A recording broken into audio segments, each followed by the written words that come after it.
अस्मद्गुरुभ्यो नमः। अस्मत्परमगुरुभ्यो नमः। अस्मत्सर्वगुरुभ्यो नमः। श्रीमते रामानुजाय नमः। अस्मद्गुरुपरम्परायै नमो नमः। यो नित्यमच्युतपदाम्बुजयुग्मरुक्मव्यामोहतस्तदितराणि तृणाय मेने अस्मद्गुरोर्भगवतोऽस्य दयैकसिन्धोः रामानुजस्य चरणौ शरणं प्रपद्ये। धर्मात्मजं धर्मभुवं धर्मज्ञं धर्मकोविदं धर्मारिध्वान्ततरणिं श्रीकृष्णं प्रणमाम्यहं वर्णिवेशरमणीयदर्शनं मन्दहासरुचिराननाम्बुजं पूजितं सुरनरोत्तमैर्मुदा धर्मनन्दनमहं विचिन्तये।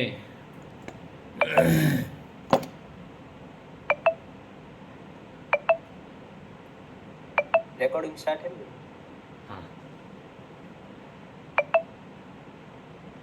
ब्रह्मसूत्रभाष्यरत्ने तृतीयाध्यायस्य तृतीये पादे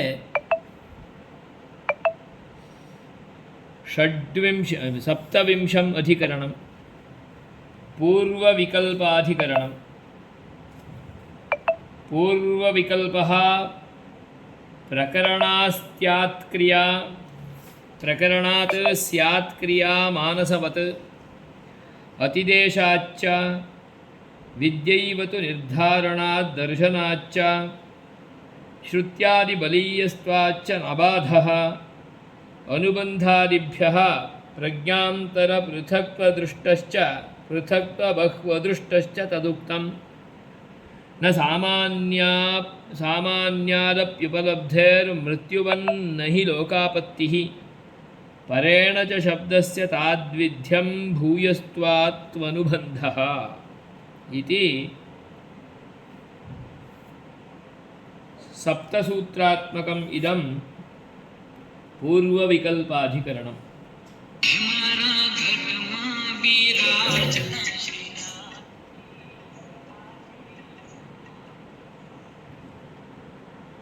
इति पूर्वविकल्पाधिकरणं। तस्य आदौ पारायणं। पूर्वविकल्पः प्रकरणात् स्यात् क्रिया मानसवत्। वाजसनेयके अग्निरहस्य ब्राह्मणे श्रूयते अस्य विषयः षट्त्रिंशतं सहस्राणि अपश्यदात्मनो अग्नीन् अर्कान् मनोमयान् मनश्चित्तः इति। तथा वाक्चितः प्राणचितश्चक्षुश्चितः श्रोत्रचितः कर्मचितोऽग्नीन् इति पुरुषस्य शतसंवत्सरमिते आयुषि 36,000 दिनानि तत्र एकैकस्मिन् दिने यावत्यो मनोवृत्तयः तासाम् एकैक अग्नित्वे मते सति अग्नयः 36,000 सम्पद्यन्ते। ते च प्रत्यगात्मस्वरूपेण ध्यातव्याः। एवं वाक्चिदादयोऽपि ते सर्वे विद्यामयकृत्वङ्गभूता उत क्रियामयकृत्वङ्गभूता इति संशये पूर्वः पक्षः प्रवर्तते। मनश्चितादीनां सांपादिकाग्नीनां नैव वा इदमग्रे सदासीन्नैव सदासीत् इत्यादिना पूर्वप्रकृत इष्टकचिताग्निशेषभूत क्रियामयकृत्वनुप्रवेशः स्यात्। ततश्च तेषामग्नीनाम् इष्टकचिताग्निना संकल्पः मानसवत्। यथा द्वादशाहे दशमे अहन्यादिवाक्ये पृथिवीपात्रस्य प्रजापतिदेवताकस्य समुद्रद्रव्यस्य मानसग्रहस्य मनस्सम्पाद्यग्रहणात् ग्रहणासाधनस्तोत्रशस्त्रहवनप्रत्याहरण भक्षणत्वेन सम्भूतस्य मानसस्यापि सत्कर्मणः क्रियामयकृत्वङ्गत्वम् एवमेषां मानसानामपि क्रियामयकृत्वङ्गत्वम्। अथ सूत्रार्थवर्णनं मनश्चितादिसम्पादकाग्नीनां पूर्वेण नैव वा इदमग्रे सदसन्नैव सदासीत् इत्यादि पूर्वश्रुत्युक्तेन इष्टकचिताग्निना सह विकल्पः संकल्पः स्यात्। कुतः? तत्र इष्टकचिताग्नेः प्रकरणात्। अतएव क्रियाः क्रियामयकृत्वङ्गभूताः ये मनश्चितादयः ते मानसवत् स्युः। अतिदेशाच्च तेषामेकैक एव तावन्यावानसौ पूर्वः इति तेषु इष्टकचिताग्निकार्यस्य अतिदेशाच्च आरोपणादपि तदङ्गत्वमिति। एवं प्राप्ते सिद्धान्तः उच्यते। विद्यैव तु निर्धारणाद्दर्शनाच्च विद्यैव ब्रह्मविद्यात्मका मनश्चितादयः एव एते विद्यामयकृत्वङ्गभूता इत्यर्थः। तासां मनोवृत्तीनां साम्पादिकाग्नित्वेन विद्यामयत्वे सिद्धेपि ते हैते विद्याचित एव इति निर्धारणं हि विद्यामयकृत्वङ्गत्वज्ञापनाय दृश्यते। विद्यामयः क्रतुः अद्यैव तेषु मनसैवाधीयन्ता मनसा चीयन्ता मनसा एषु ग्रहाः अगृह्यन्ता मनसा स्तुवन् मनसा शंसन् यत्किञ्च यज्ञे कर्म क्रियते यत्किञ्च यज्ञियं कर्म मनसैव तेषु मनोमयेषु मनश्चित्सु मनोमयमक्रियते। अतस्तेषां विद्यामयकृत्वङ्गत्वमेव। श्रुत्यादिबलीयस्त्वाच्च न बाधः ते हैते विद्याचित एव इति श्रुतिः। विद्यया हि वै त एवं विदश्चिता भवन्ति इति वाक्यं। तान् ह एतानेवं विदे सर्वदा सर्वाणि भूतानि चिन्वन्त्यपि स्वपत इति लिङ्गं हि।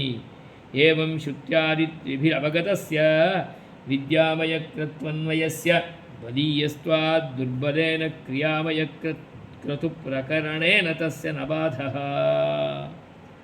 ननु मनसैषु ग्रहा अगृह्यन्त इत्यादिषु विद्यर्थ लकारबोधकप्रत्यय अश्रवणात् क्रियामयक्रतोः अन्यो विद्यामयः क्रतुः नास्तीत्यतः। अनुबन्धादिभ्यः प्रज्ञान्तरपृथक्त्वबह्वदृष्टश्च तदुक्तं। ग्रहा अगृह्यन्त इत्यादि कृत्वनुबद्धैः ग्रहणस्तवनादिभिः ते हैते विद्याचित एवेति श्रुत्यादिभिश्च विद्यामयकृतविधः कल्पनीयः। प्रज्ञान्तराणां बुद्धिगम्यानाम् अन्यासां दहरादिविद्यानां क्रियामयात् क्रतोः पृथक्त्ववत् अस्यापि विद्यामयक्रतोः पृथक्त्वम् अवगम्यते। कुतः?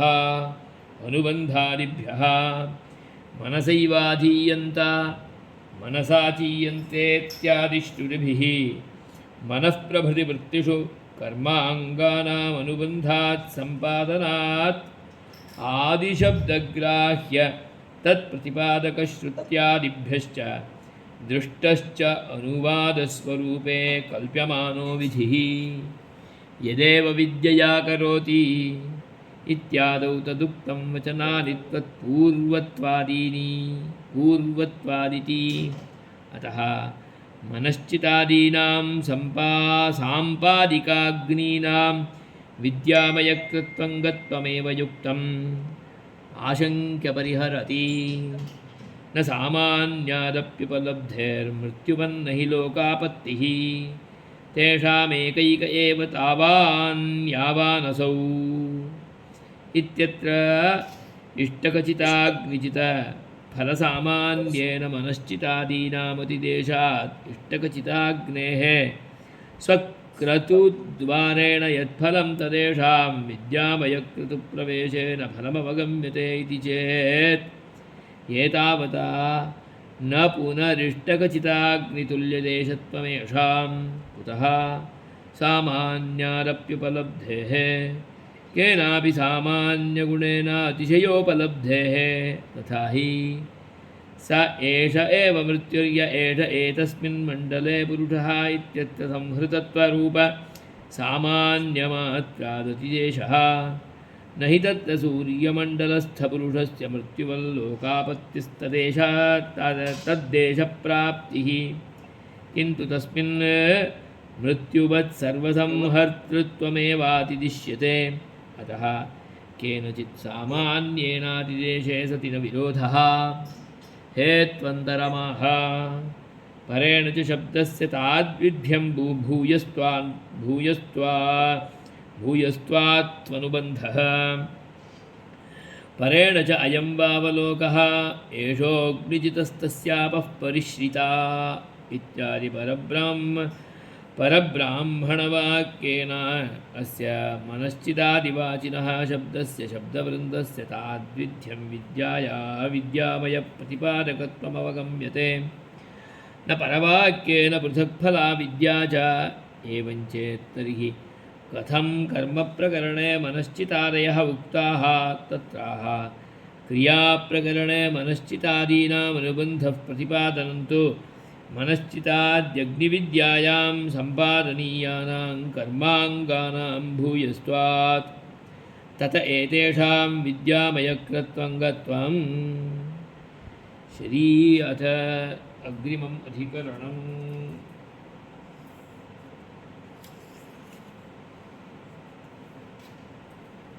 पूर्वविकल्पाधिकरणम्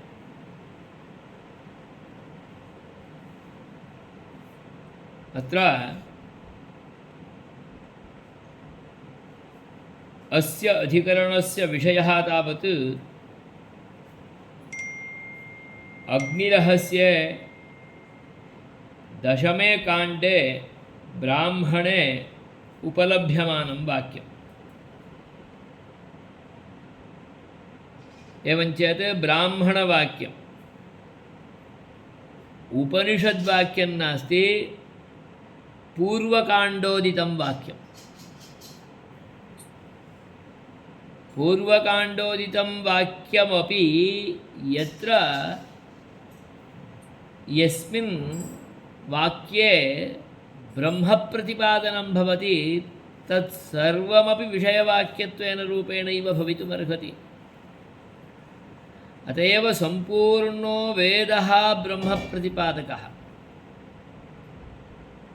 अतः पूर्वोत्तरकाण्डयोः पूर्वोत्तरमीमांसयोः पूर्वोत्तरवेदयोः एकत्वम् ऐक्यशास्त्रम् ऐकशास्त्रीयम् एकशास्त्रत्वं सर्वम् एकमेव शास्त्रं सर्वं सम्पूर्णं परं ब्रह्म प्रतिपादकमेव भवति नाम परब्रह्म आराधनमेव उपपादयति तत्र कर्माराध्यं परं ब्रह्म इति वदति अत्र ज्ञानाराध्यं परं ब्रह्म इत्येवं रूपेण उपपादयति अतः आराध्यं तु परं ब्रह्मैव उभयत्रापि तत्र क्रियामयः अत्र ज्ञानमयः अत्र तु मानसं परमपुरुषस्य ध्यानम् अनुचिन्तनं तत्र तु क्रियाकलापादिभिः परमपुरुषस्य अनुचिन्तनम् अनुसन्धानम् उभयत्रापि वर्तते तदेव ज्ञानमयः परमपुरुषः एवञ्च क्रियामयोऽपि परमपुरुषः इत्यादिरूपेणापि उपपाद्यते क्रियया कर्मणा कैङ्कर्येण आराधनादिना आराध्यं परं ब्रह्म एवञ्च ज्ञानेन उपासनेन अनुध्यानेन चिन्तनेन परं ब्रह्म आराध्यम्। अतः उभयमपि एकमेव शास्त्रम्। अतः पूर्वकाण्डोदितमपि वाक्यं विषयवाक्यरूपेण भवति। अतएव ईशावास्योपनिषत् संहितायाः अन्तभागे समायाति चेदपि संहितान्तोपनिषत्वेन रूपेण उद्गीयते। कुत्रचित् ब्राह्मणोपनिषद् भवति। अतः अत्र इदम् अग्निरहस्यं क्रियाकलापविधायकमेव, तत्रापि परब्रह्मतत्त्वस्य उपपादनं भवति। अतः तदेव विषयवाक्यत्वेन रूपेण उपादाय वक्ति। अत्र 36 सहस्राण्यपश्यदात्मनो अग्नीन् अर्कान् मनोमयान् मनश्चित्तः इति। अग्निरहस्य ब्राह्मणं वाजसनेयकम् एवञ्च शुक्लयजुर्वेदीयं, तत्र इदं विषयवाक्यं श्रूयमाणं भवति। तत्रैव अपरमपि वाक्यम् अग्रे आयाति, तदपि वक्ति। वाक्चितः प्राणचितः चक्षुश्चितः श्रोत्रचितः कर्मचितः अग्नीन्। अग्निरहस्यम् इत्येवं रूपेण उच्यमानत्वात् अग्निः अत्र आराध्यः उपास्यः। तर्हि अग्निः इति चेत् अग्रे नयतीति अग्निः। अग्निः इत्यनेन तु केवलं एषः वैश्वानरस्वरूपः भूतादिस्वरूपः तेजोविशेषः ग्राह्यो भवति। परन्तु अग्रे नयन व्युत्पत्त्या तु अग्निशब्देन परमपुरुषः अपि ग्राह्यो भवति। अतः अग्निचयनम् इति चेत् अग्निचयनम् इत्यनेनैव अग्नेः प्रकाशः, प्रकटिताग्नेः आराधनं। तत्र अग्नीन् अर्कान् मनोमयान् मनश्चितः, तदपि अग्नीन् आत्मनो अग्नीन्, आत्मनः अग्नीन् अपश्यत्, दर्शनमकरोत्। कति संख्याकानि इति चेत् तदपि वदति 36 सहस्राणि। 36 सहस्राणि इति चेत् 36,000, 36,000 अग्नीन् आत्मनः अग्नीन् अपश्यत्। एवञ्च आत्मनः अग्निरूपेण विद्यमानान् एतान् दर्शनमकरोत्। एते अर्कस्वरूपाः, अर्को नाम सूर्यः, सूर्यस्वरूपाः। एकैकः अपि अग्निः अर्कवत् सूर्यवत् प्रकाशभूयिष्ठः। एवञ्च मनोमयः, मनसा चितः। तस्य एकैकस्यापि अग्नेः चयनं ज्वलनं मनसा उपकल्पितः इति स्पष्टरूपेण वाक्यं तत्र श्रूयते। परन्तु चयनम् इत्येवं रूपेण आयाति चेत् अग्नेः प्रकटनम् इत्यर्थः। तत्र 36 इत्येवं रूपेण वदति। 36 इति चेत् किं तत् इति चेत् एकैकमपि 36 वदति, तदेकैकमपि सहस्रं सहस्रं। एवं 37,000 तत् किं किम् इति चेत् गणनापुरस्सरं वक्ति वाक्चितः वाचा प्रकाशितः प्राणजितः प्राणेन प्रकाशितः चक्षुश्चितः चक्षुषा प्रकाशितः अग्निः प्रकटितः अग्निः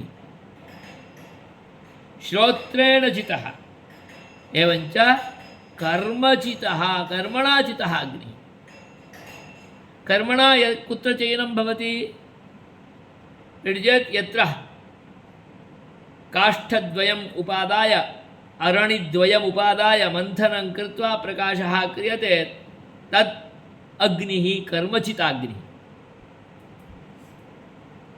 एवं सर्वेपि अग्नयः तत्र उच्यन्ते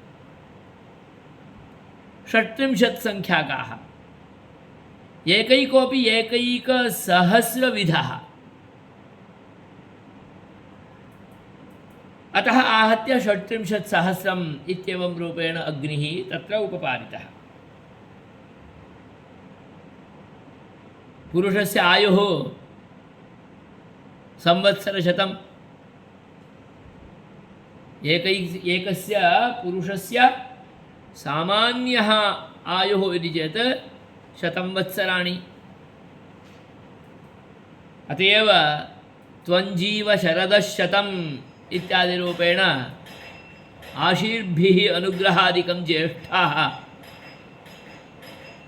अनूचानरूपेण कुर्वन्ति तत्र स्पष्टयन्ति पुरुषस्य 100 संवत्सरमिति आयुषि 100 संवत्सरम् आयुः एकैकमपि वत्सरः इति चेत् 365 डेस् 65,300 दिनानि आहत्य किञ्चित् इतस्ततः इति वदामः चेदपि 37,000 दिनानि एवञ्च 37,000 दिनानि अतः अग्निस्वरूपरूपेण विद्यमानम् एकैकमपि एषः ध्यात्वा अग्निरूपेण ध्यात्वा अग्रे गच्छेत्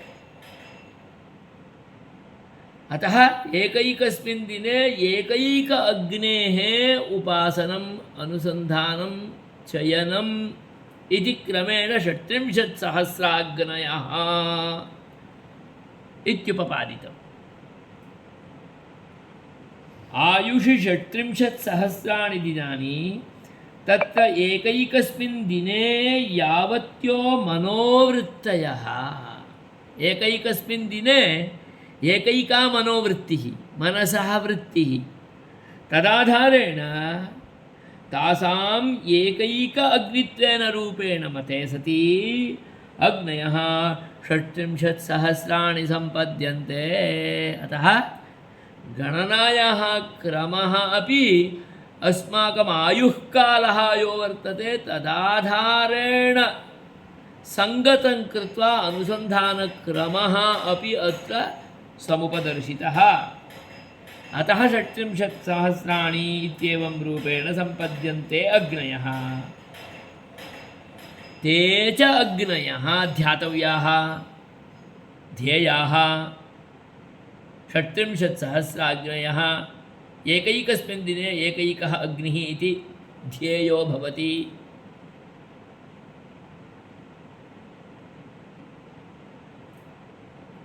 एवं वाक्चितादयोपि 37,000 अपश्यत् तत्र प्रधानरूपेण एकैकमुपादाय वदति खलु वाक्चितः कर्मचितः प्राणचितः चक्षुश्चितः इति तेऽपि वाक्चितादयः अत्र ध्यातव्याः एवञ्च एते सर्वेऽपि अग्नयः क्रतोः अङ्गभूताः क्रतुः इति चेत् यज्ञः नाम आराधनं यजुदेवपूजायां क्रतोः अङ्गभूताः ध्यातव्याः इत्युक्तत्वात् विद्यामयक्रतोः अङ्गभूताः इत्येवं रूपेण स्पष्टरूपेण ज्ञायते। अतः स्पष्टयन्ति भाष्यकाराः ते सर्वे विद्यामयकृत्वाङ्गभूताः। सत्यं साक्षादेवं तु गृह्यते, परन्तु अग्निचयनम् इत्येवं रूपेण विद्यमानत्वात् अग्निः इत्यायाति चेत् स च अग्निः क्रियाकलापेन सम्पादितः एव अग्निः भवति। अग्नेः आराधनम् इत्येवं रूपेण भवति चेत् तदानीं सः क्रियामयक्रतुः इत्येवं रूपेणापि ज्ञायते। अतः अत्र संशयः भवति। यदि केवलं ध्यानं क्रतुः उपासनं ध्यानम् इत्येवं रूपेण उच्यते तदानीं तु सः विद्यामयः एव इत्येवं रूपेण वक्तुं शक्यते। परन्तु अग्निः तस्य चयनम् इत्येवं रूपेण आगतत्वात् अग्निसृष्टिः प्रकाशः तदनुगुणत्वेन रूपेण क्रियाकलापः, अतः क्रियामयक्रतुः अपि संस्मरणे समायाति। अतः अत्र कृत्वङ्गभूता इति तु युक्ता, परन्तु कीदृशकृत्वङ्गोः अङ्गभूता भवति? किं विद्यामयक्रतोः अङ्गभूताः इमाः 36,000 अग्नयः? तद्विना कर्मचितः ज्ञानचितः उच्यते खलु, तत्र प्राणचितः इत्यादयः अपि भवन्ति। यस्य च 1,000 प्रकाराः इमे एव 36,000 रूपेण विद्यमानाः। अतः सः क्रियामयक्रतोः अङ्गभूता अथवा विद्यामयक्रतोः अङ्गभूता इति अत्र संशयः प्रवर्तते। इत्येवं रूपेण कर्तव्यभूता इति संशये तत्र पूर्वपक्षः प्रवर्तते।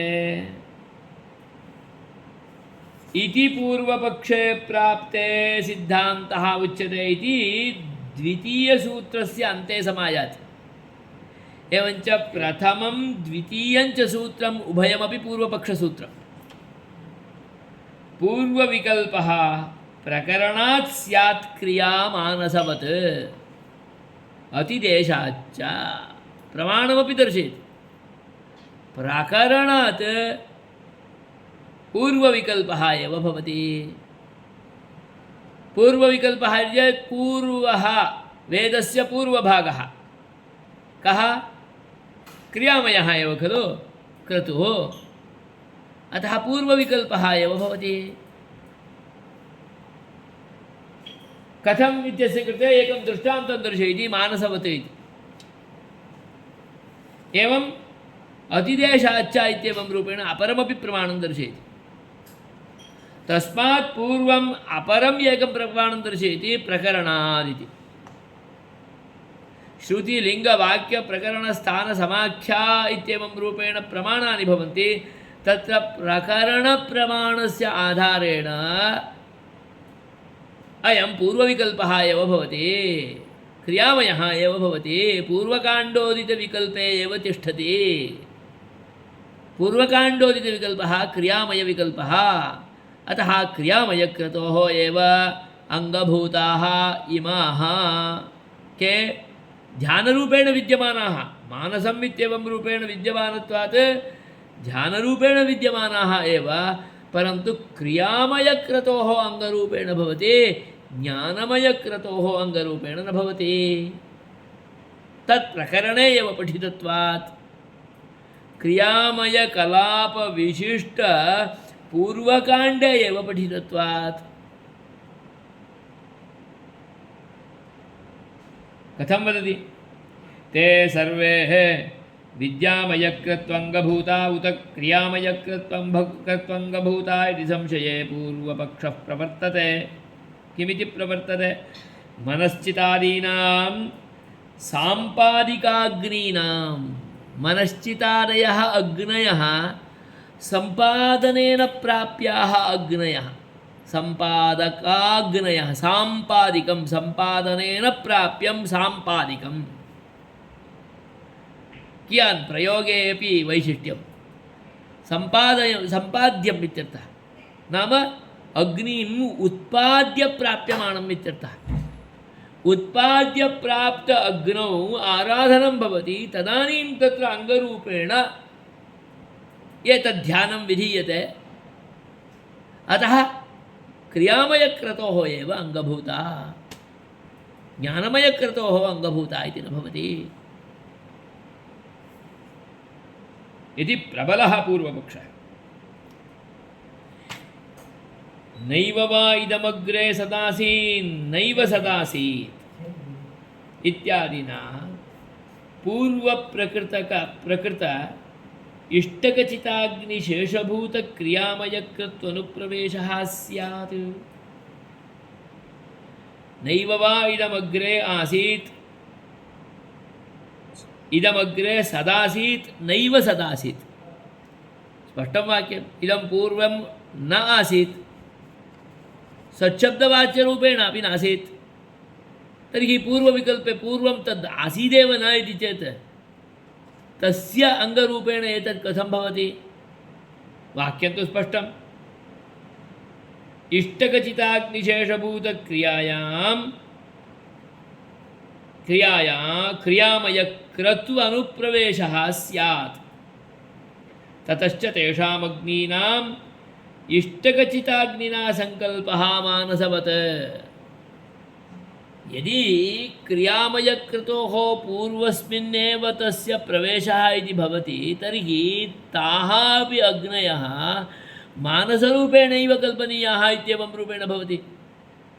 पूर्वकाण्डोदित अग्निः कदापि मानसरूपेण परिकल्पितः न भवति, क्रियामयः एव भवति। यतोहि तत्र विधिः एव भवति, विध्यनुगुणं कर्मैव भवति। अतः कर्मैव ब्रह्म, कर्मब्रह्मवादिनः। अत एव तेषां कृते देवता अपि अङ्गभूता एव भवति। अतः देवता अङ्गं, द्रव्यम् अङ्गं, कर्म तु प्रधानम्। अतः विधिवाक्यमेव प्रधानं भवति।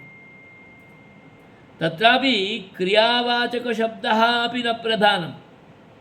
क्रियावाचकशब्दात् अन्ते विद्यमान विधिप्रत्ययः, लिङ् प्रत्ययः, लिङ् लोट् तव्यदादिप्रत्ययः, प्रत्ययार्थः यो वर्तते स एव प्रधानः। विधिः एव प्रधान, क्रिया अपि अङ्गभूता एव। अतः कर्मप्रधानं तत्। अतएव कर्मैव धर्मः। अतः आचारः धर्मः इत्येवं रूपेण उच्यमानः भवति।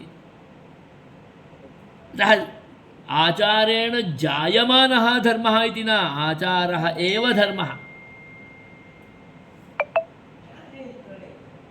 अतः यत् तत् दर्शयति इष्टकचिताग्निना संकल्पः मानसवत्। तत्र 12 सत्रं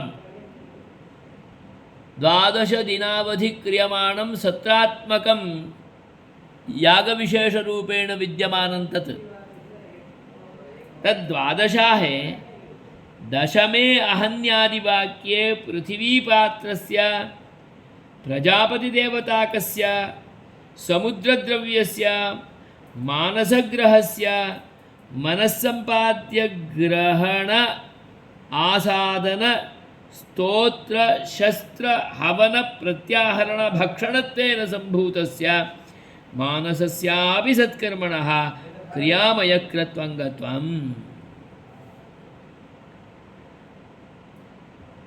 पृथिवीपात्रं, प्रजापतिदेवताकं पृथिवीपात्रं, पृथिवी कथं पात्रं भवति? किं भवति? कपालरूपेण विद्यमानं किमपि पात्रं भवति। पृथिवीपात्रं प्रजापतिदेवताकं तत् तत्र द्रव्यं किमिति चेत् समुद्रमेव द्रव्यं समुद्रद्रव्यं पृथिवीपात्रमिति चेत् तत्र किं भवति मानसकल्पनमेव खलु समुद्रं पृथिव्याम् उपादाय प्रजापतिः इत्येवं रूपेण भवति चेत् तत् मानसकल्पनमेव क्रतोः अङ्गत्वेन रूपेण मानसङ्कल्पनं तत् तत्र स्पष्टरूपेण दर्शयति किं तर्हि पृथिवीद्रव्यं पृथिवीपात्रं तत्र समुद्रं द्रव्यं तस्य पुरोडाशरूपेण स्वीकारः तत्र ग्रहणम् अवदानं साधनं सर्वमपि मानसमेव कल्पनम् आहुतिप्रदानपर्यन्तमपि मानसमेव तद्भवति मानसक्रियाकलापरूपेण विद्यमानम् इदमपि ध्यानरूपेण विद्यमानम् अनुसन्धानेन रूपेण विद्यमानमिदमपि क्रियायाः कृते एव अङ्गं भवति मानसकल्पनमिदं कृतमिति कृत्वा ध्यानस्य कृते सा क्रिया अङ्गभूता भवति इति तु न प्रत्युत क्रियायाः कृते इदम् अङ्गं भवति किं तत् सर्वं वदति सम्पाद्य ग्रहण आसादन स्तोत्र शस्त्र हवनं तावत्पर्यन्तं पृथिवीपात्रे समुद्रमुपादाय तदर्थं प्रजापतिवाक्यप्रयोगं करोति स्तुतिं करोति शस्त्रोच्चारणं करोति यज्ञे तदुपादाय तमेव हवनरूपेण अर्पणमपि करोति अग्नौ प्रक्षेपरूपमर्पणं कथं कर्तुं शक्नोति समुद्रस्य एवं रूपेण अर्पणं भवितुमर्हति वा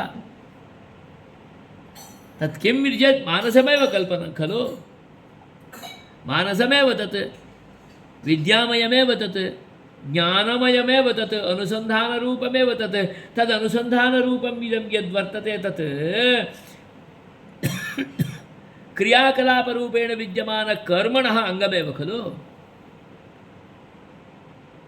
अतः यथा तस्य विद्यामयस्यापि कृत्वङ्गत्वम् उपादीयते तद्वत् अत्रापि विद्यामयक्रतोः इदमङ्गं न अपि तु क्रियामयक्रतोः एव इदमङ्गम् किमङ्गं यत् वाक्चितः प्राणजितः इत्यादिरूपेण उच्यमानं 37,000 अग्निकल्पनादिकं सर्वं वर्तते एतत् सर्वमपि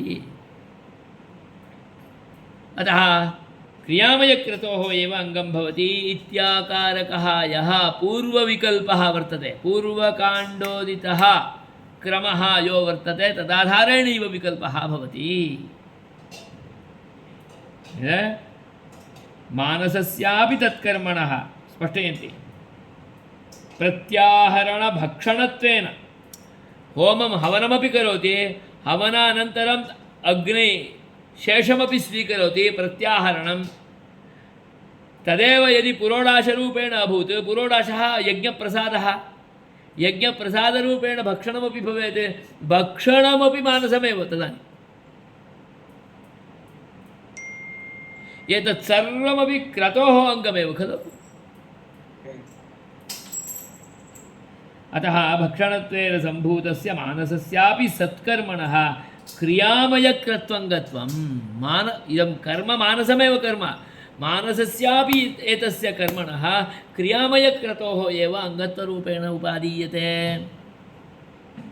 एवं येषामपि केषां 37,000 अग्नयः एवं वाक्चितादयः एतेषामपि यद्यपि ध्यानरूपमेव परन्तु कर्माङ्गत्वमेव ज्ञानाङ्गत्वं विद्याङ्गत्वं नास्ति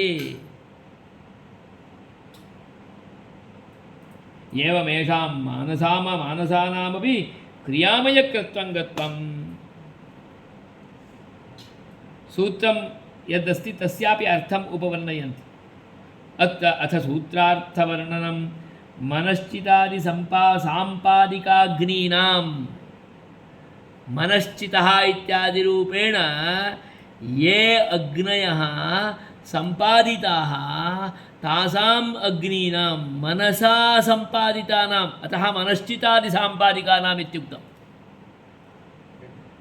एताः अग्नयः चिताः परन्तु मनसा चिताः न तु कर्मणा चिताः।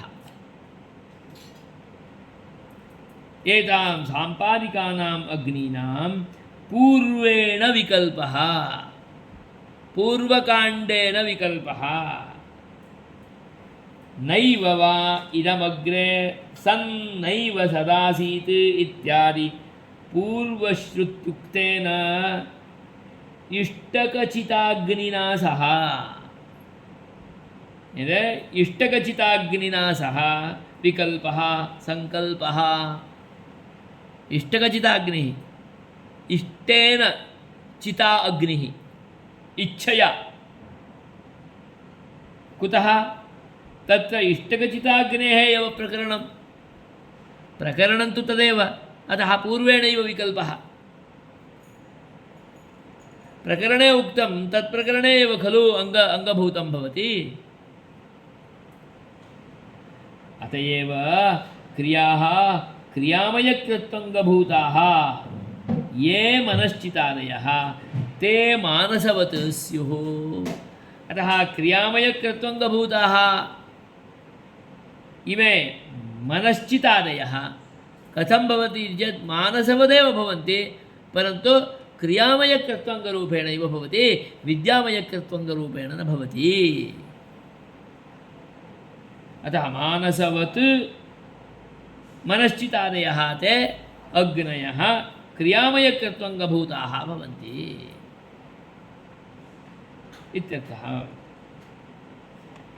कथम् अतिदेशाच्च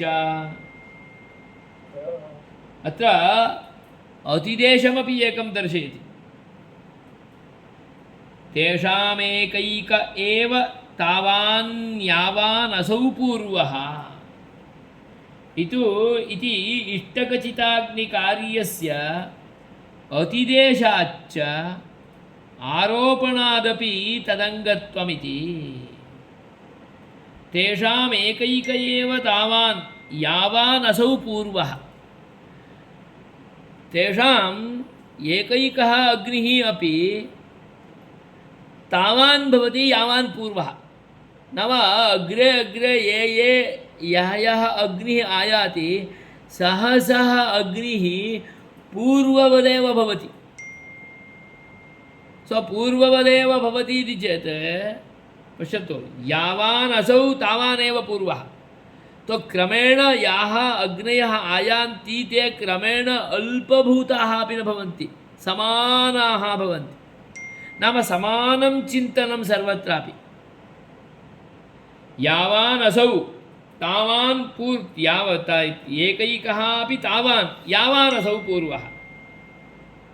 अतः तासाम् अग्नीनामपि पूर्व अग्निवदेव इदं भवति इति कृत्वा पूर्व अग्न्यङ्गत्वमेव भवति। अतः पूर्वविकल्पः एव उत्तरे यदुच्यते किमिति विद्यामयत्वमिति। नाम उत्तरकाण्डे यदुच्यते विद्यामयक्रतुः इति उपासनमिति ध्यानमिति तस्य अङ्गभूतमिदं न भवति पूर्वस्यैव विकल्पः भवति। अतः अतिदेशः अपि तादृशः एव वर्तते। अतिदेशाच्च आरोपणादपि तदङ्गत्वं नाम पूर्वस्यैव अङ्गत्वम् उत्तरविद्यायाः अङ्गत्वं तस्य नास्ति इत्येवं रूपेण प्रबले पूर्वपक्षे प्राप्ते उच्यते। मनश्चितादीनां एतेषां 36,000 सहस्राणामपि विद्यामयकृत्वङ्गत्वमेव न तु क्रियामयकृत्वङ्गत्वं। विद्यैव कुतः निर्धारणात् एवं दर्शनाच्च साक्षात् श्रुतिप्रमाणस्यापि विद्यमानत्वात्। दर्शनात् साक्षात् दर्शनं साक्षात् श्रुतिः एव प्रमाणं वर्तते। श्रुतिलिङ्गवाक्यप्रकरणं चतुर्थं प्रमाणं प्रमाणं प्रकरणापेक्षया पूर्वात् पूर्वतरात् पूर्वतमरूपेण विद्यमानं प्रमाणं श्रुतिप्रमाणं। पूर्वपूर्वं बलीयम्। अतः श्रुतिलिङ्गवाक्यप्रकरणेषु प्रकरणापेक्षया परमबलीयं प्रमाणं दर्शनं प्रमाणं श्रुतिप्रमाणं साक्षात् प्रमाणं तदेव अस्ति। एवञ्च श्रुतौ अपि किमस्ति निर्धारणं वर्तते। एव तदेव इत्येवं रूपेण वदति। अवधारणपूर्वकं तत् कथयति। तादृश अवधारणार्थक निर्धारणस्यापि तत्र उपपादनात् इदं विद्यामयकृत्वङ्गत्वमेव एतेषां साम्पादिकाग्नीनां विद्यामयकृत्वङ्गत्वमेव। विद्यैव ब्रह्मविद्यात्मकाः एव मनश्चितादयः। ब्रह्मविद्यात्मकाः एव मनश्चितादयः ब्रह्मविद्यारूपेणैव विद्यमानमिदं। यथा आदित्यविद्यादिकं भवति चक्षुर्विद्यादिकं भवति तद्वदेव मनश्चितादिकमपि विद्यादिकं नाम विद्यामयकृत्वङ्गत्वमेव एतेषां न तु क्रियामयकृत्वङ्गत्वं। तत्प्रकरणे पठितमिति कृत्वा तत् तदङ्गम् इत्येवं रूपेण अस्माभिः न कल्पनीयम्। अतः स्पष्टयन्ति विद्यैव ब्रह्मविद्यात्मकाः मनश्चितादयः एव एते विद्यामयकृत्वङ्गभूताः इत्यर्थः। तासां मनोवृत्तीनां साम्पादिकाग्नित्वेन विद्यामयत्वे सिद्धेपि साम्पादिकाग्निः अग्नित्वेन सम्पाद्यते परन्तु साम्पादिकाग्नित्वेन विद्यामयत्वम् एतेषाम् अग्नीनां तत्र स्पष्टयन्ति। साम्पादिकाग्निः इत्येवं रूपेण उच्यते, विद्यामयत्वम् उच्यते। उक्त्वा स्पष्टयन्त्यपि सन्देहो भवति इति बहूनां कृते भवितुमर्हति इत्यपि च श्रुतिरेव स्वतः जानात्येव। अतः स्पष्टयति ते हैते विद्याचित एव हि यतः येते ते सर्वेपि अग्नयः मनश्चितादयः विद्याचितः एव विद्यया ज्ञानेन ध्यानेन वेदनेन अनुसन्धानेन उपासनेन चितः एव। एवं चेत् कोऽर्थः विद्यामयक्रतुरूपेणैव विद्यमानाः इमे। क्रियामयक्रतुप्रकरणे प्रोक्तः चेदपि एताः अग्नयः विद्यामय अग्नयः एव उपासनस्वरूपाः एव।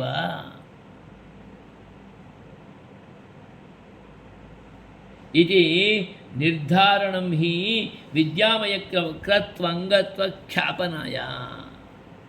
विद्यामयक्रतोः एव अङ्गरूपमिदम् इति ख्यापनाय। विद्यामयक्रतोः एव अङ्गमिति चेत् एतत् सर्वमपि दृष्टिविधिरूपमेव। अतः मनसः अग्नित्वेन प्राणानाम् अग्नित्वेन एतत् सर्वं रूपणं। यथा आदित्यब्रह्मविद्या अक्षिविद्या तद्वत् मनश्चितादिविद्याः अपि अतः विद्यामयक्रतोः एव अङ्गभूताः स्पष्टयन्ति इति निर्धारणं हि विद्यामयकृत्वं गत्वख्यापनाय श्रुतिरपि अन्यदपि दर्शयति दृश्यते च विद्यामयः क्रतुः क्रतुः अयं विद्यामयः इत्यस्य श्रुतिरपि वर्तते दृश्यते अत्रैव कुत्र अग्निरहस्ये एव दशमे काण्डे एव तेषु मनसैवाधीयन्त मनसा एव अधीयन्त अध्ययनं मनसा अचीयन्त चयनमपि मनसा एव ग्रहणमपि मनसा एषु ग्रहाः अगृह्यन्त मनसा एव ग्रहाः ग्रहाणां पात्राणां ग्रहणं कुर्वीत स्तवनमपि मनसा एव मनसा स्तुवन् स्तोत्रं शंसनमपि मनसा शंसन् तर्हि यज्ञे क्रियादिकं भवति खलु आहत्यर्थं स्वीकृत्य अवदानं ग्रहणम् अर्पणं तदपि स्पष्टयन्ति यज्ञे यत्किञ्च कर्म क्रियते ध्यानं चयनं ग्रहणम् अवदानं शंसनं स्तवनं यद्यत् किञ्चित् कर्म क्रियते आहुत्यर्पणं सर्वं यत्किञ्च कर्म क्रियते यत्किञ्च यज्ञीयं कर्म यज्ञयम् इत्येतत् यज्ञसम्बन्धी कर्म इत्यर्थः यत्किञ्च यज्ञीयं कर्म क्रियते कर्म मनसैव तेषु तन्मनोमयेषु मनश्चित्सु मनोमयेषु कियत् स्पष्टं मनसा एव तेषु अपि अग्निषु केषु अग्निषु मनसा चित्सु अग्निषु मनसा एव चितः अग्निः उपकल्पितः अग्निः ज्वालितः अग्निः अतः सः अग्निः अपि अग्निमयः न भवति मनोमयः भवति अतः मनोमयेषु अग्निषु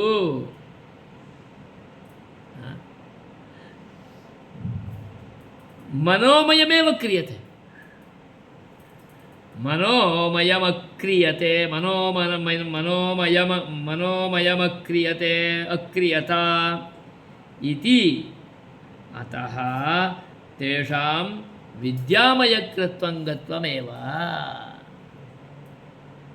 विद्यामयकृत्वं गत्वमेव तत्र क्रियामयकृत्वं गत्वं नास्ति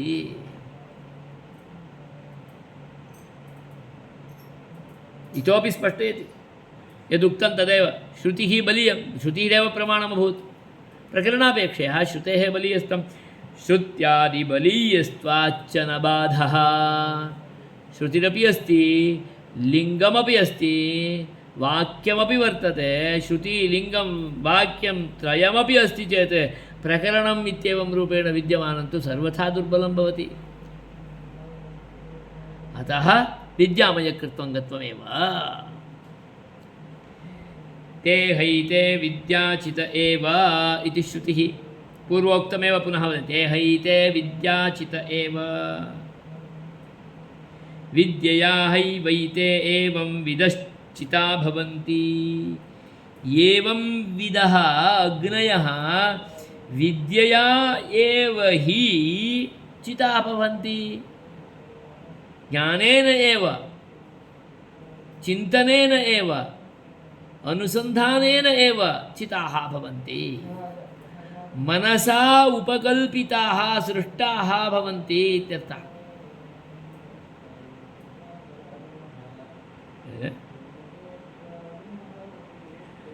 इत्यादिषु तान् हि एतान् एवं विदे सर्वदा सर्वाणि भूतानि छिन्वन्त्यपि स्वपता इति लिङ्गञ्च तदनुसन्धान आधारेण विद्यमानं लिङ्गवाक्यमपि एकं श्रुतिलिङ्गं हेतुभूतं वाक्यम् इत्यर्थः श्रुतिभिरवगतस्य विद्यामयकृत्वन्वयस्य बलीयस्त्वात् तान् हि एतान् एवं विदे सर्वदा एवं विद अग्निः तादृश अग्नौ एव सर्वदा सर्वाणि भूतानि चिन्वन्त्यपि सर्वभूतविषयेपि अन्यस्य कस्यापि विषयेपि नाम वायुरूप अग्निः प्राणाः चिन्वित मनसा चिन्वित सर्वत्रापि एवं श्रुत्यादिभिः अवगतस्य विद्यामयकृत्वन्वयस्य बलीयत्वात् अतः वाक्यान्तरेऽपि एतादृशमेव मनसा उपकल्पितमेव अग्निं भिन्नरूपेण उपपादयति अतः इदं श्रुतौ एव अपरं लिङ्गं हेतुभूतं वाक्यमपि दृश्यते अतः लिङ्गस्यापि तत्र विद्यमानत्वात् हेतोः अपि दर्शनात् विद्यामयक्रतौ एव अन्वितत्वेन रूपेण लिङ्गं दृश्यते अतः श्रुतिरपि अस्ति लिङ्गमपि एतद्विषये एव वर्तते इति बलीयस्त्वात् दुर्बलेन क्रियामयक्रतुप्रकरणेन तस्य बाधः क्रियामयक्रतुः इति वक्तुं केवलं प्रकरणमेकमेव प्रमाणं परन्तु विद्यामयक्रतुः इति वक्तुं तदङ्गत्वम् इति वक्तुं श्रुतिरपि प्रमाणं वर्तते लिङ्गमपि प्रमाणं वर्तते प्रमाणद्वयस्यापि विद्यमानत्वात् तत्रापि आद्यप्रमाणद्वयस्य विद्यमानत्वात् वाक्यम् इति साक्षादेव वर्तते अतः प्रमाणत्रयस्यापि विद्यमानत्वात् प्रकरणम् इत्याकारकम् एकमेव प्रमाणं तत्र वर्तते इति कृत्वा तदपि अन्तिमं प्रमाणं वर्तते इति कृत्वा अग्रिमं प्रमाणं भवति एतत्तु अग्र्यं प्रमाणं भवति अतः तत् दुर्बलमेव भवति यतः तस्य बाधः क्रियामयक्रतुप्रकरणेन तस्य न बाधः नाम श्रुत्या उक्तस्य विद्यामयकृत्वङ्गत्वस्य कृते बाधो न भवति प्रकरणमित्याकारकं बाधकं न भवति इत्यर्थः ननु मनसैव ग्रहा गृह्यन्त इत्यादिषु विद्यर्थलकारबोधकप्रत्ययाश्रवणात् पश्यन्तु मनसैव ग्रहा अगृह्यन्त इत्यस्ति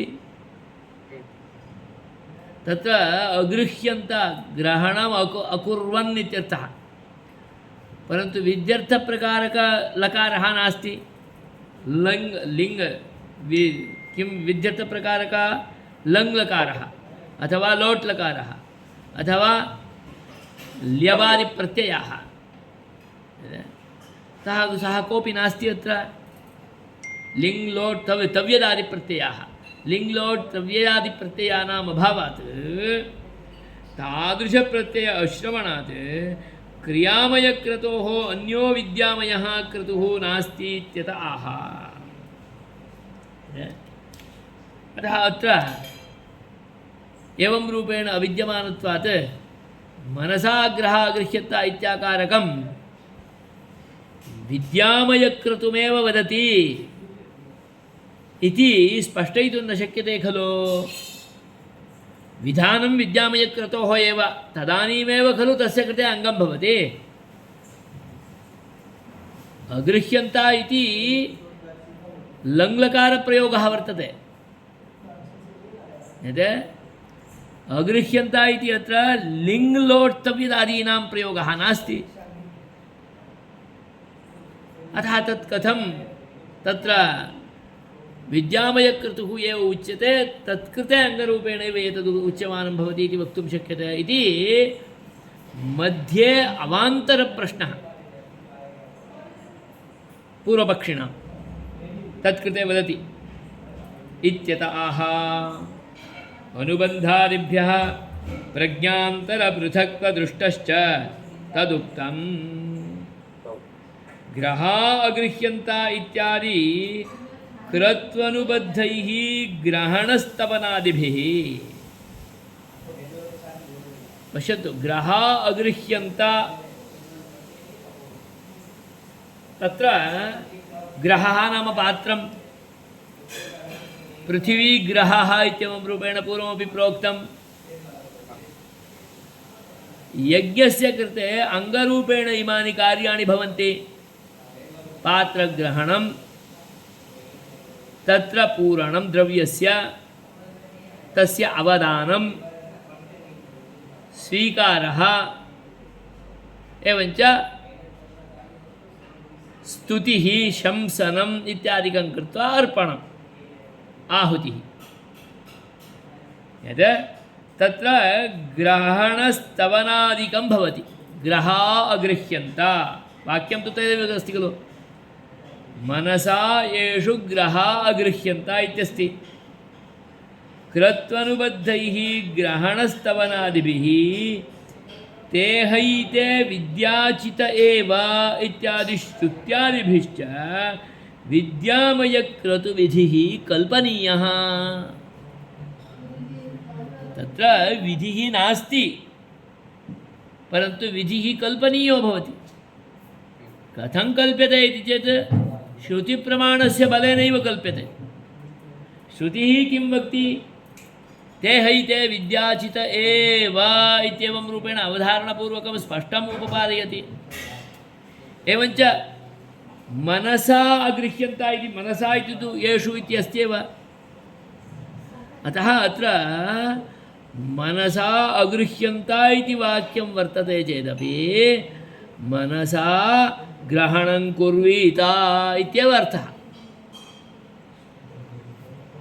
कुर्वीत इति तु विधिः खलु अतः विधिः तत्र कल्पनीयः प्रमाणस्य विद्यमानत्वात् कल्पनीयः अतः विधिर्नास्ति विधिवाक्यं नास्ति इति एकं कारणमुपादाय विधिर्न भवितुमर्हति अतः विद्यामयकृत्वं गत्वं नास्ति इति वक्तुं न शक्यते विद्यामयकृत्वं गत्वम् अस्य वर्तते इत्येतत् उपपादयितुं तु स्पष्टरूपेण श्रुतिरपि अस्ति लिङ्गमपि अस्ति वाक्यमपि अस्ति अतः प्रकरणं दुर्बलं भवति स्पष्टमभूत् तदुपरि अपि आक्षेपं कुर्वन्ति चेत् एवं रूपेण तत्र ग्रहः अगृह्यन्त इति विधिवाचकप्रयोगो नास्ति इति विधिवाचकप्रयोगः यत्र न भवति तत्तु कल्पनीयः अग्निहोत्रं जुहुयात् स्वर्गकामः इत्येवं रूपेण भवति चेत् तत्र जुहुयात् इति विधिरेव अस्ति यत्र जुहोति इत्येवं रूपेणापि आयाति तत्रापि जुहोति इत्याकारक लट् लकारः अपि ज्ञायते विधिलिङ्ग् लकारवाचकः एव भवति तत्र सः कल्पनीयो भवति तदर्थकः एव भवति एवमत्रापि प्रज्ञान्तराणां बुद्धिगम्यानाम् अन्यासां दहरादिविद्यानां क्रियामयक्रतोः क्रियामयात् क्रतोः पृथक्त्ववदस्यापि क्रतोः पृथक्त्ववत् अस्यापि विद्यामयक्रतोः पृथक्त्वमवगम्यते प्रज्ञान्तराणां बुद्धिगम्यानां प्रज्ञान्तराणां प्रज्ञा नाम बुद्धिः बुद्ध्यन्तराणाम् अन्यासामपि बुद्धीनां कासां दहरम् इत्येवं रूपेण विद्यमानानां दहरविद्या सा च दहरविद्या कृत्वङ्गाविद्या कृत्वङ्गरूपेणैव उपपादिता तत्रापि दहरविद्यानामपि क्रियामयात् क्रतोः पृथक्त्वं क्रियामयक्रतुः तत्र अस्ति तत्कृते अङ्गरूपेणैव उच्यमाना भवति दहरविद्या तथापि सा दहरविद्या क्रियामयक्रतुः या वर्तते तदपेक्षया भिन्ना एव भवति तथापि तत्र तु उपासनमेव प्रधानं भवति एवम् अत्रापि क्रियामयक्रतोः अङ्गत्वेन रूपेण उच्यमानः एषः कल्पनाविशेषः यो वर्तते अनुसन्धानविशेषः यो वर्तते सः अपि विद्यामयक्रतोः एव अङ्गो भवति, न तु क्रियामयक्रतोः अङ्गः। क्रियामयक्रतु प्रकरणे पठितः चेदपि क्रियामयक्रतौ प्रकरणे अङ्गरूपेण पठिता एषा विद्या अपि क्रियामयक्रतुः या वर्तते तदपेक्षया भिन्नः एव भवति अयं क्रतुः विद्यामयक्रतुः।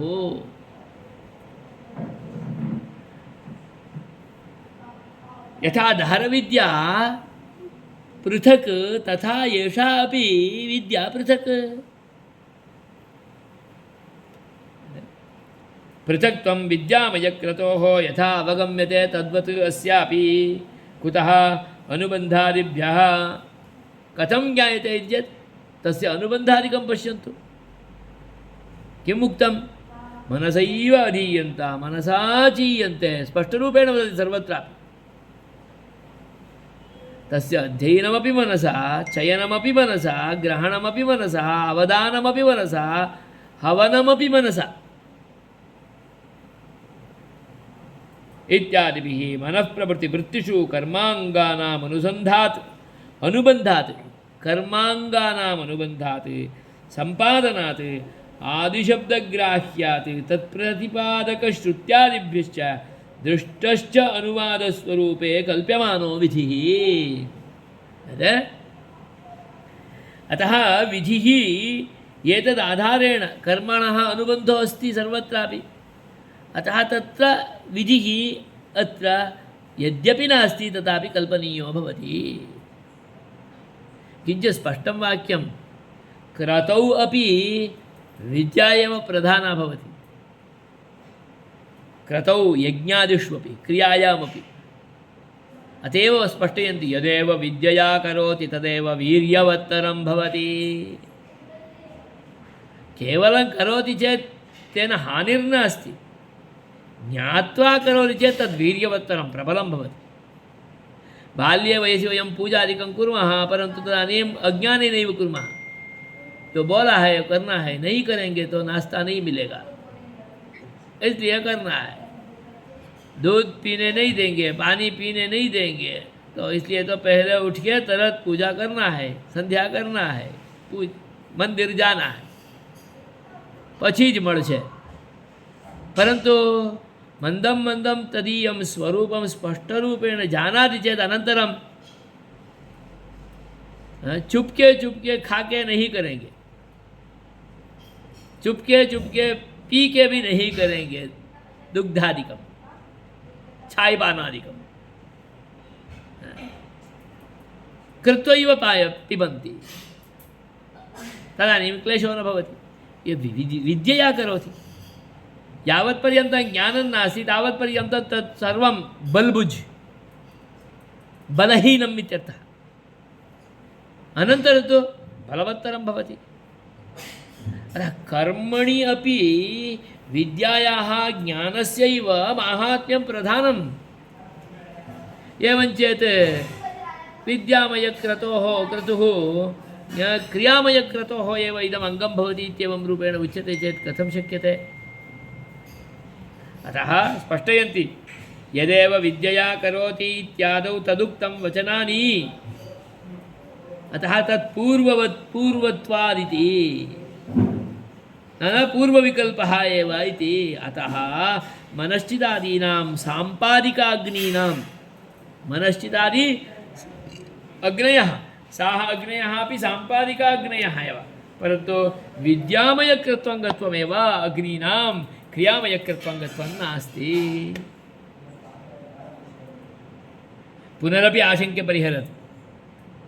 न सामान्यात् अपि उपलब्धेः मृत्युवत् न हि लोकापत्तिः। तेषामेकैक एव तावान् यावानसौ इत्यत्र इष्टकचिताग्निचितफलसामान्येन मनश्चितादीनाम् अतिदेशात् इष्टकचिताग्नेः स्वक्रतुद्वारेण यत्फलं तदेषां विद्यामयक्रतुप्रवेशेन फलमवगम्यते इति चेत् तेषाम् एकैक एव तावान् यावान् असौ।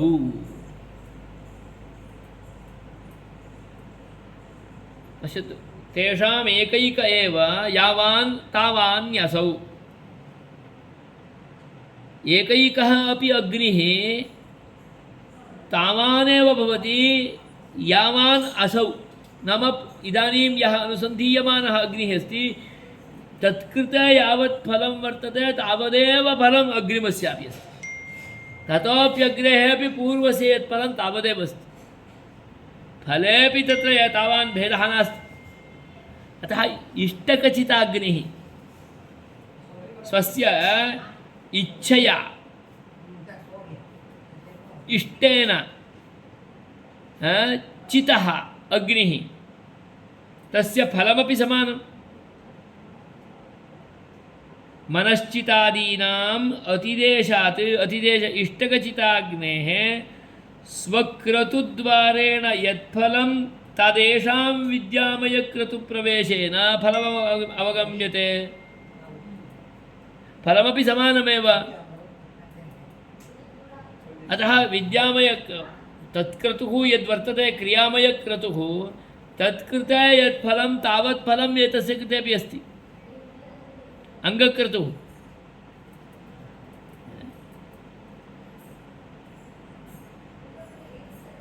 अतः विद्यामयक्रतुः यदस्ति तत् क्रियामयक्रतोः समानरूपेणैव भवति इति कृत्वा तदेव इदमिति खलु भवति। तत्कृते एव खलु अङ्गं भवति।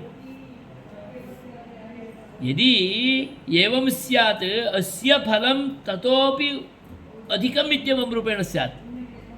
यतोहि विद्यामयः इति चेत् एवं नास्ति। यावत् तत्कृते अस्ति तावदेव अस्य इत्येवं रूपेण उपपादयति।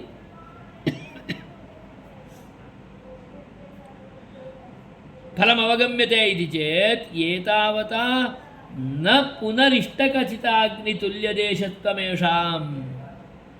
अतः एतेषाम् इष्टकचिताग्नितुल्यविदेशत्वं नास्ति, समानत्वं नास्ति। कथं समानत्वं नास्ति? कुतः? सामान्यादप्युपलब्धे केनापि सामान्यगुणेन अतिदेशोपलब्धेः। कः सामान्यगुणः? कस्यच सामान्यगुणेनैव एतस्य अतिदेशः भवति, अन्यथा अतिदेशो न भवति। कः सामान्यगुणः तर्हि? स एष एव मृत्युः य एष एतस्मिन् मण्डले पुरुषः इति संहर्तृत्वरूपसामान्यमात्रादिदेशः।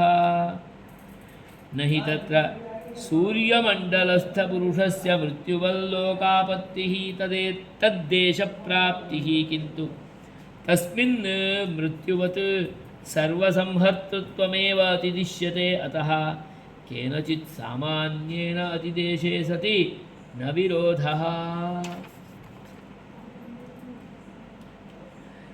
स एष एव मृत्युः य एष एतस्मिन् मण्डले पुरुषः। वाक्यं तत्रैव अग्निरहस्ये एव दशमाध्याये एव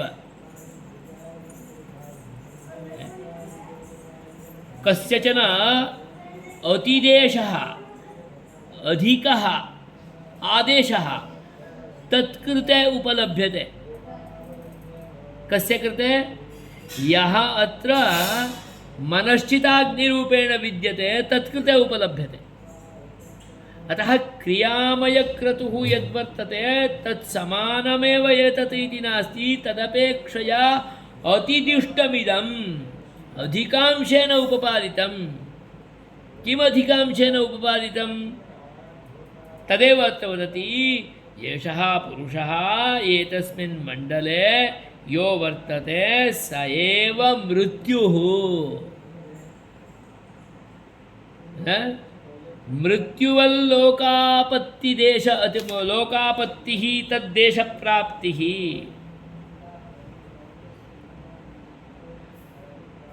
नाम मृत्युवल्लोकापत्तिः मृत्युवत् इति चेत् मृत्युसदृशसंहर्तृत्वमपि एतस्य कृते उच्यते। याः इमाः अग्नयः मनसा उपकल्पिताः ताः अग्नयः वस्तुतः अग्रे नयन्ति। क्रियामय अग्निः अग्रे नयति, उपर्युपरि गच्छति, तत्सर्वं तत्र प्रोक्तं, सुखप्राप्त्यादिकं तत्र भवति। परन्तु एषः मनसा उपकल्पितः यः वर्तते सः अग्निः एतस्य कृते संहारकोऽपि भवति, नाम मृत्युलोकगमनकारकमपि भवति, नाम मृत्युवत् संहर्तृत्वमपि एतस्य कृते वर्तते। सः कर्माग्निः यद्वर्तते तत्कृते संहर्तृत्वं नास्ति। तत्कृते तादृश अग्नेः उपासनेन सुखमेव अवाप्नोति, सुखलोकमेव अवाप्नोति, इन्द्रादिलोकादिकमेव अधिगच्छति।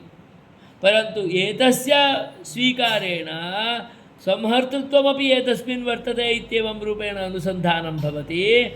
अतः सृष्टिस्थितिसंहारादिकं निखिलमपि नाम जगत्कर्तृत्व स्थितिकारणत्व लयकारणत्वमपि एतस्मिन् अनुसन्धीयते।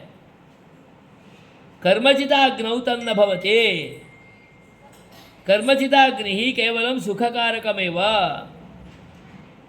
बोलते हैं ना, अग्नि कार्य करते हैं तो सुखलोकावाप्तिः, इंद्रादिलोकावाप्तिः, स्वर्गादिलोकावाप्तिः एव भवति। तत्र यदि च परमपुरुषस्य अनुसन्धानम् इत्येवं रूपेण भवति, परब्रह्मानुसन्धानम् इत्येवं रूपेण भवति, तदानीमेव भगवदनुसन्धानस्यैव विद्यमानत्वात् तत् मोक्षप्रापकम् इत्येवं रूपेण भवति। अत्र मानसोपकल्पनं यद्वर्तते एतस्य तदपेक्षया अतिदेशः अस्ति, आधिक्यं वर्तते। किमाधिक्यमिति चेत् संहर्तृत्वक अनुसन्धानमपि वर्तते। अतः केनचित् सामान्येन अतिदेशे सति, सामान्येन सह केनचित् अतिदेशे सति, अधिक उपपादने सति, अंश उपपादने सति विरोधो नास्ति, न विरोधः। हेत्वन्तरमाह परेण च शब्दस्य ताद्विध्यं भूयस्त्वात् अनुबन्धः, भूयस्त्वात्तु अनुबन्धः। परेण च अयं वावलोकः येषोऽग्निचितः तस्यापः परिश्रिता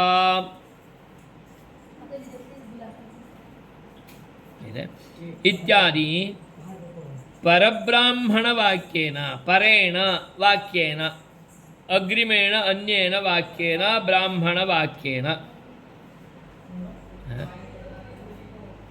अस्य मनश्चितादिवाचिनः शब्दस्य,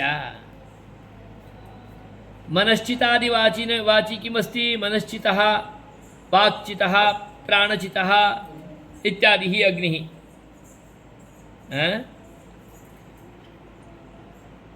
तादृशः मनश्चितः, वाक्चितः इत्यादि शब्दसमुदयः तादृशस्य शब्दस्य इत्यर्थः। शब्दवृन्दस्य ताद्विध्यं विद्यामयप्रतिपादकत्वं, ताद्विध्यं तत्समानत्वं,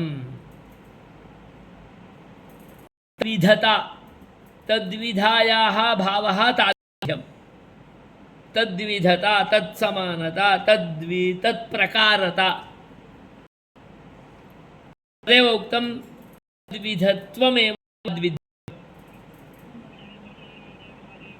नाम विद्यामयप्रतिपादकत्वम् इत्यर्थः। विद्यामयप्रतिपादकत्वमेव अत्र अवगम्यते। कथमवगम्यते? ताद्विध्यं न परवाक्येन पृथक्फलाद्या। एषा विद्या क्रियामयक्रतुः अस्ति इति कृत्वा तत्कृते यत् पृथक् फला न भवति। न परवाक्येन पृथक् विद्या च।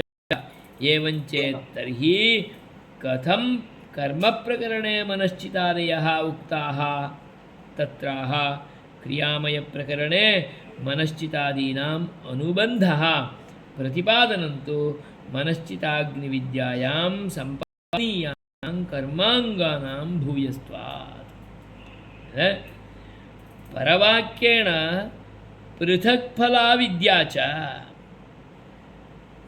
एतत् तद्विधत्वमपि उपपादितं, नाम विद्यामयप्रतिपादकत्वमपि अत्र आगतं, ताद्विध्यमपि अभूत्। एवं परवाक्येन पृथक्फला विद्या च, एषा विद्या वर्तते एतत् कृते फलमपि भिन्नं। क्रियायाः कृते फलं तु स्वर्गादिकं, विद्यायाः कृते फलं तु परब्रह्म मोक्षादिकं, परब्रह्मप्राप्त्यादिकम्। अतः विद्याफलमपि भिन्नमेव भवति। यद् न परवाक्येन पृथक्फला विद्या च तेन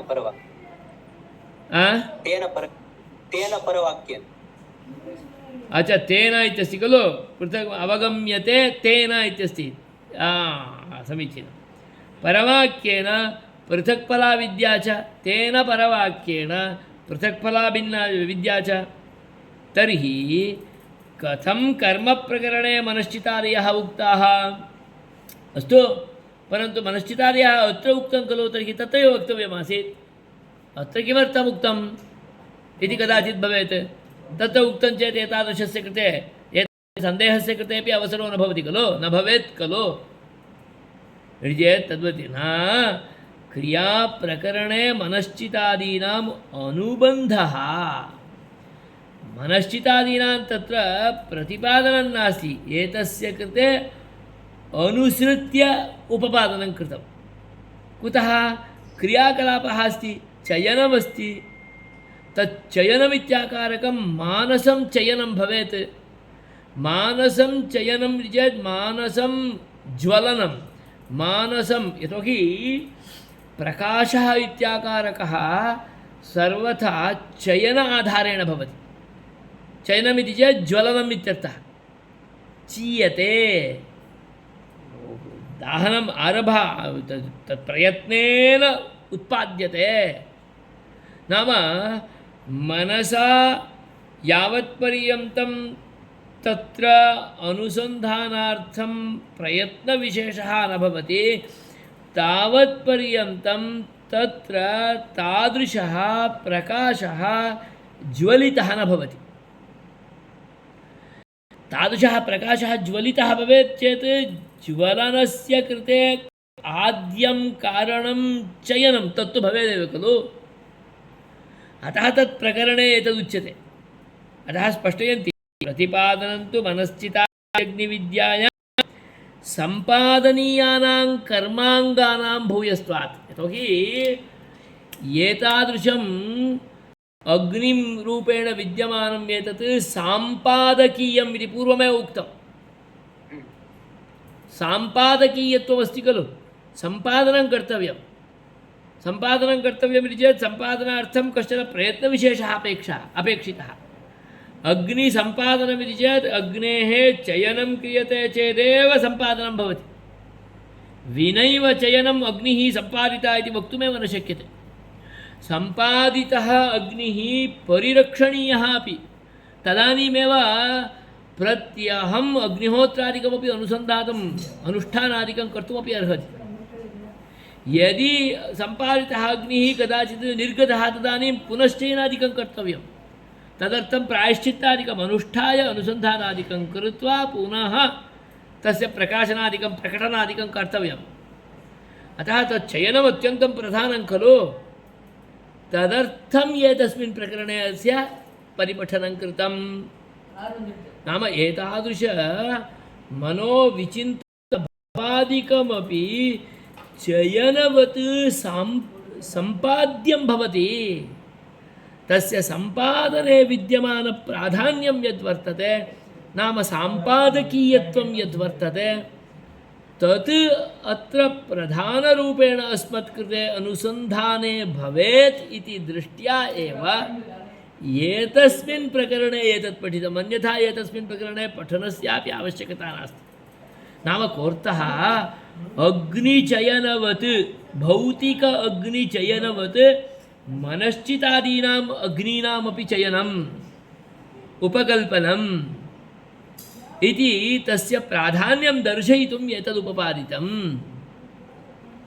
अतः कर्माङ्गानां भूयस्त्वात् अत्र उपपादनम् इत्यर्थः। ततः एतेषाम्, अतः किं भवति, एतेषाम् एतस्मिन् प्रकरणे पठितत्वात् क्रतुं विद्याक्रियामयक्रतोः अङ्गत्वम् इत्येवं रूपेण न चिन्तनीयम्, अपि तु विद्यामयक्रतोः एव अङ्गत्वम् एतेषां 33,000,000 एतेषाम् अग्नीनां चयनम् इत्यर्थः। ततः एतेषां विद्यामयक्रत्वङ्गत्वमेव 33,000,000 अग्नीनाम् एवञ्च वाक्चित प्राणचित चक्षुश्चित श्रोत्रचिदीनाञ्च एतेषाञ्च अग्नीनां चयनं यद्वर्तते तत् मनोमयक्रत्वं विद्यामयक्रत्वङ्गत्वेन रूपेण इव ग्राह्यं न तु क्रियामयक्रत्वङ्गत्वेन रूपेण।